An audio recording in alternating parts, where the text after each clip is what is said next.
and the same will happen today. I'm in consultation with lawyers for my sentencing on the 23rd of Friday.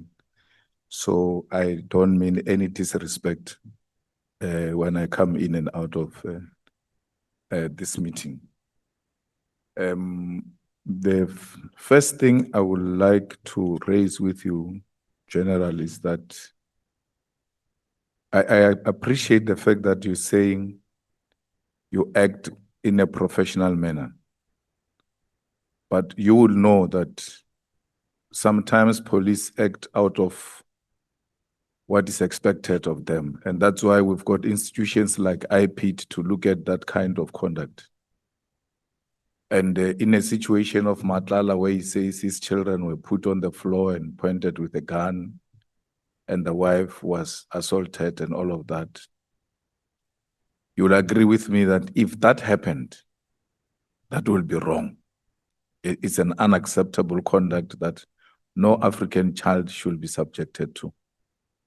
The fact that the case has not been opened doesn't mean it didn't happen. And I'm not saying it happened, but if it happened, it's something that you should be willing to condemn.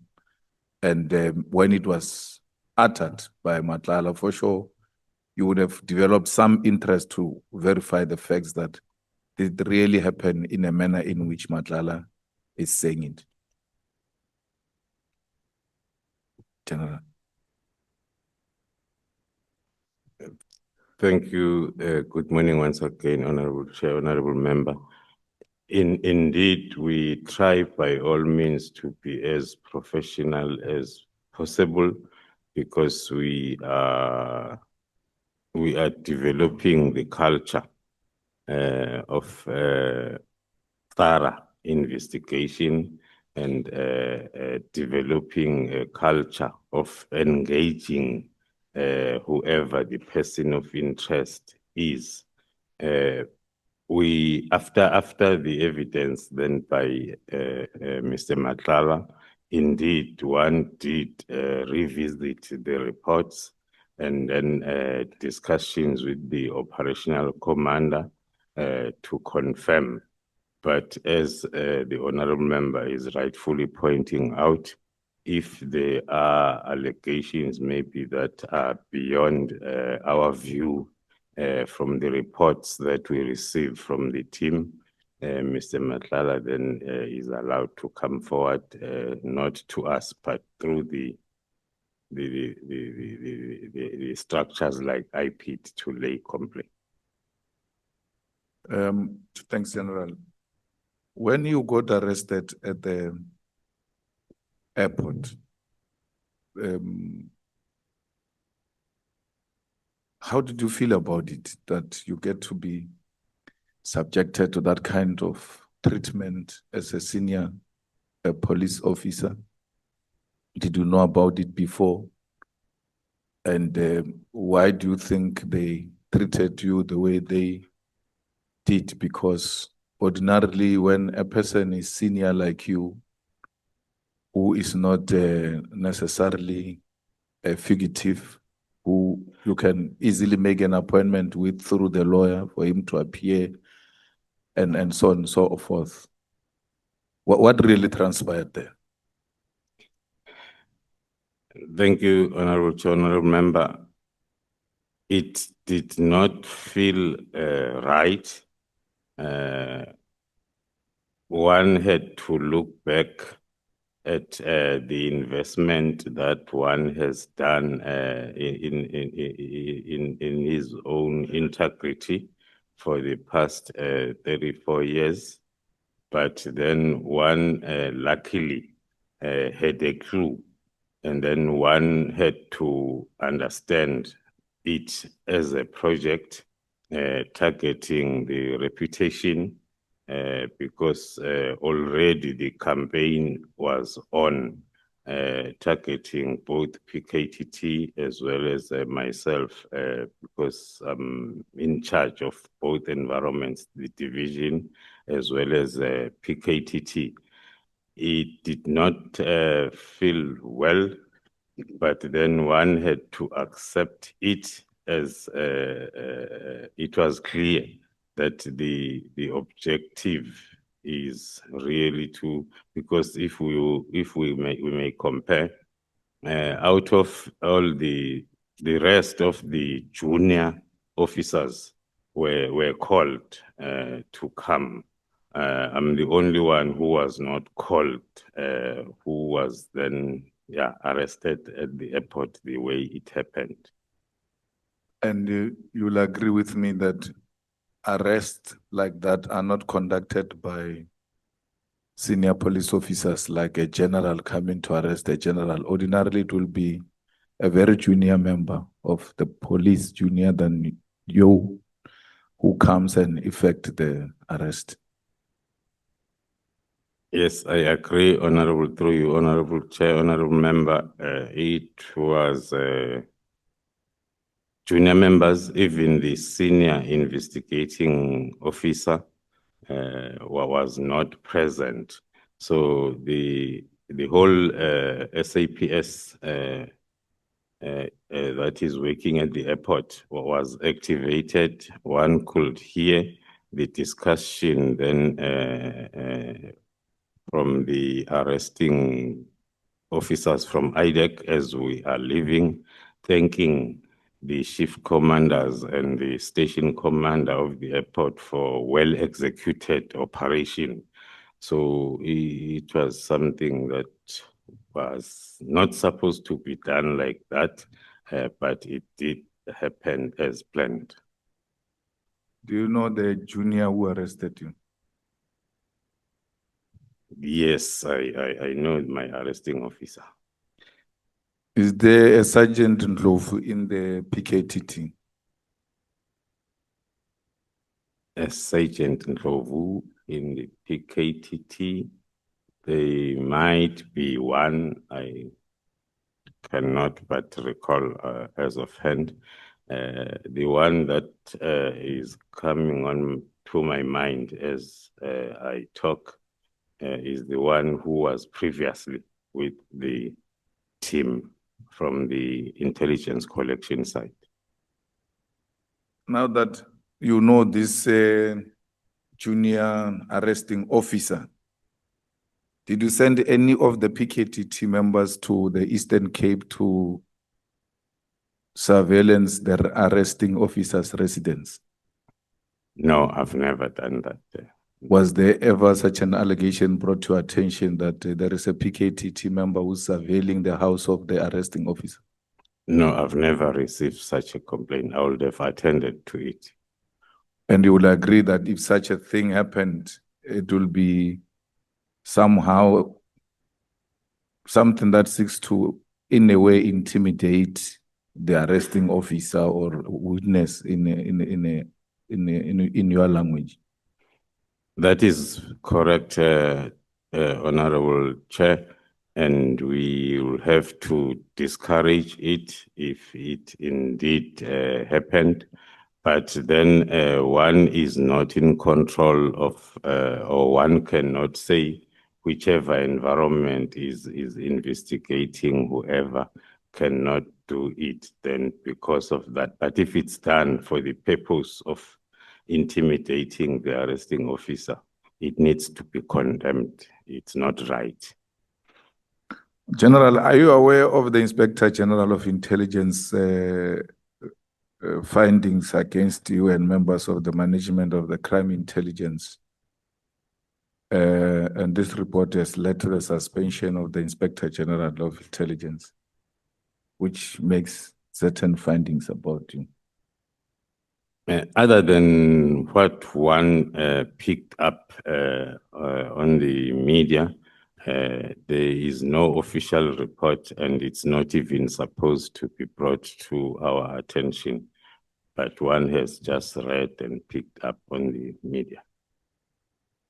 Do you have a security clearance? Yes, Honorable Chair, I have 2 of them. And then that report suggests that one of those security clearance was fraudulent and thereby invalid. It is not true, Honorable Chair and Honorable Members. The first security clearance was issued to me, and after crime intelligence has conducted their vetting investigation since 2018, when I applied, and then the process continued up until then, before my appointment, when then the National Commissioner inquired as to how far is the process, and then they finalized the process, and then I was issued then with the security clearance. You spoke about some members of SAPS who are trying to destabilize the Swartz murder case, who got involved in a bad way in an attempt to destabilize this case and its investigations.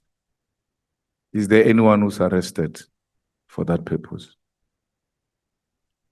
The whole investigation around the allegations of obstructing the cause of justice is underway. It's a very wide investigation because it starts from the threats that were made against the members during the bail application stage, right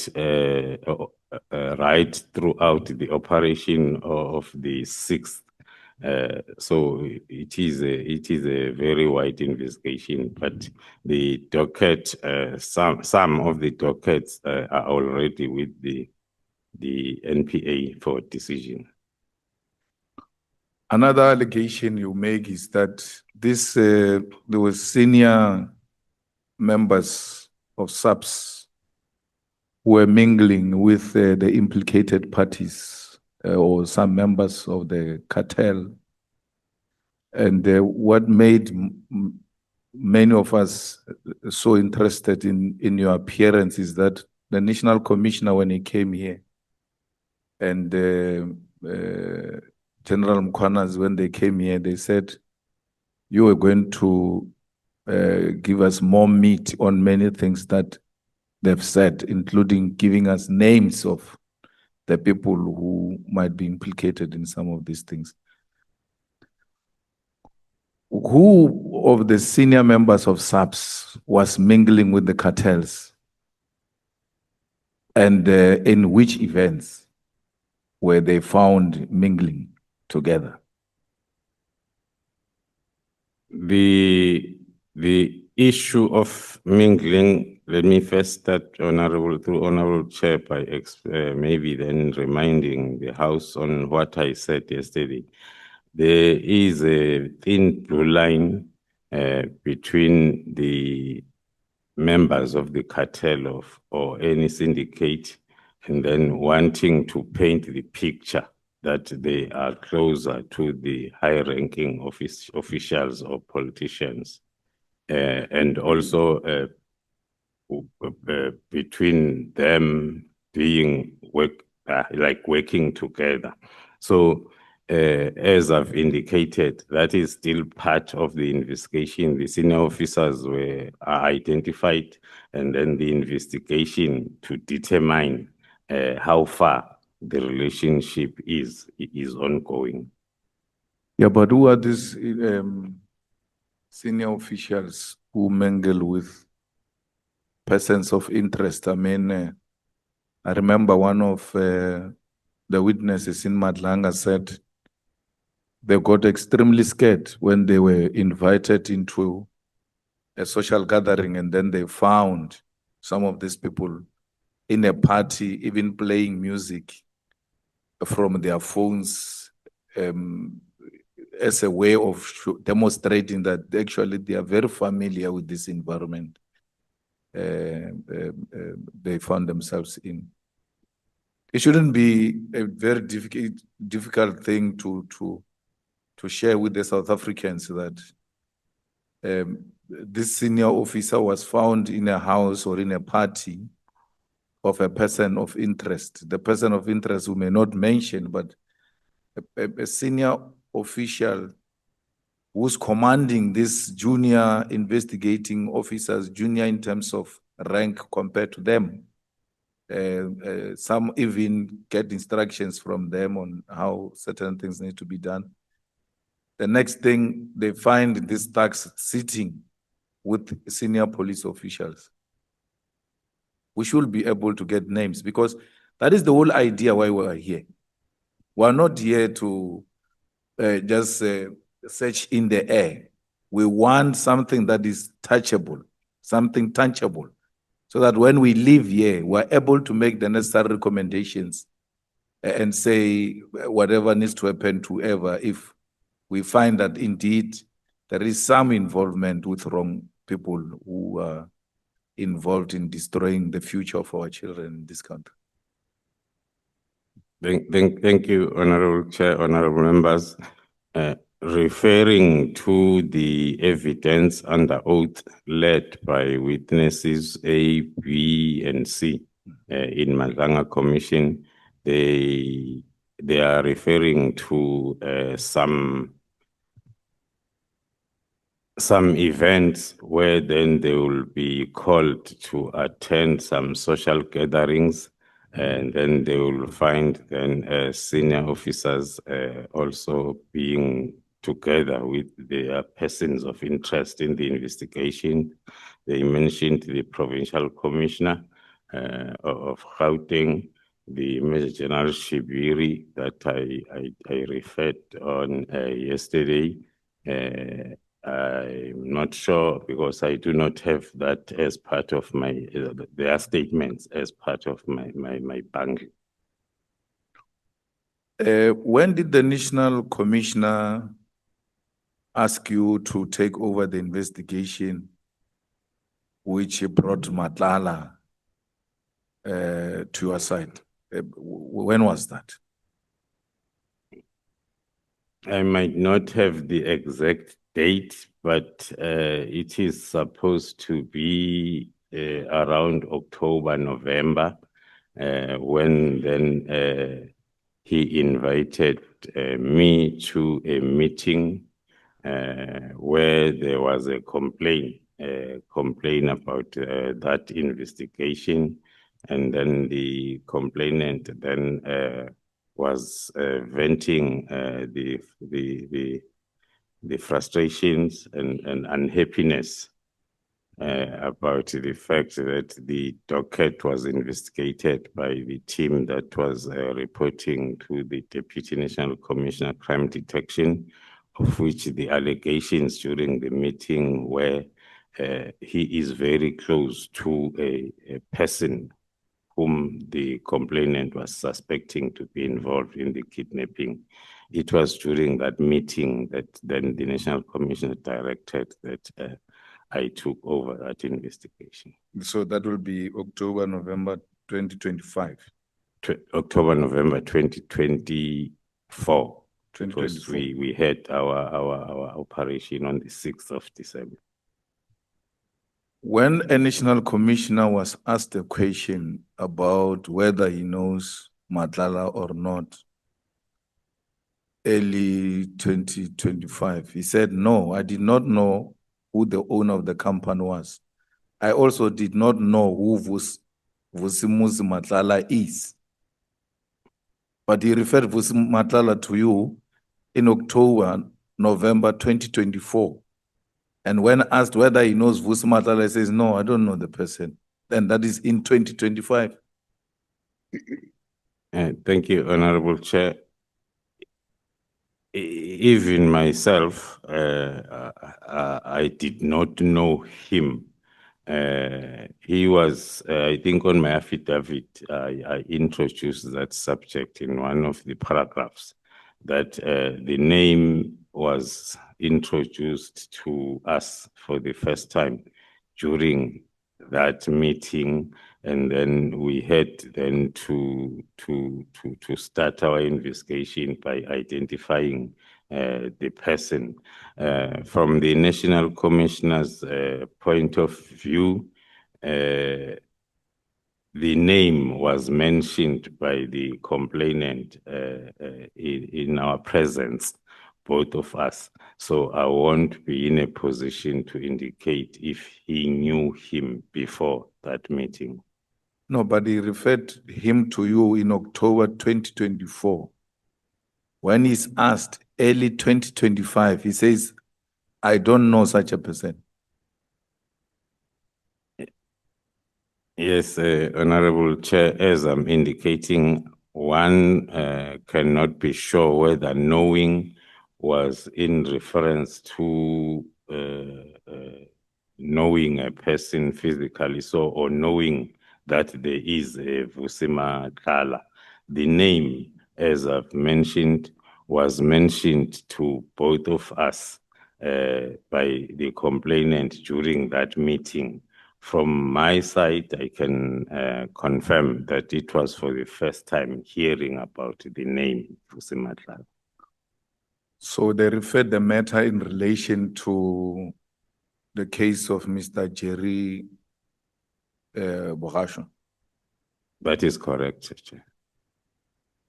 Yesterday, you spoke about coincidences. You are a head of crime intelligence. You can't speak about coincidences to us, because if you have observed such pattern and you are suspicious that there is something that is fishy here, because this cannot just be coincidences. That's why we are bringing them to our attention.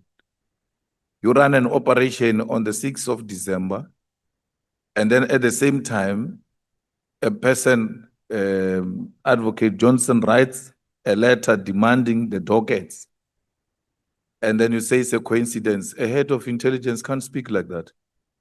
You ought to tell us if there was connection between this demanding of the dockets in relation to the cases that were opened by Honorable Adams and the operations of the 6th of December, because the whole intention is to find out if there are senior people in the police, in the NPA, in the judiciary, who are trying by all means to protect these criminals. So when dockets are being demanded, on the same day you're running an operation, and then you are suspicious that this might be used to destabilize this investigation we're busy with. Have you conducted any investigation about that to ascertain yourself that there is criminal activity that is happening here, which seeks to protect criminals, both by Advocate Johnson and Honorable Member Adams?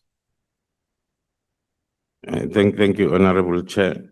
At the present moment, I am referring to those as coincidents, which are raising suspicions, but one being involved in the case that is at court, one is not in a position to institute the counter investigation to confirm that that investigation will take place when the time is right.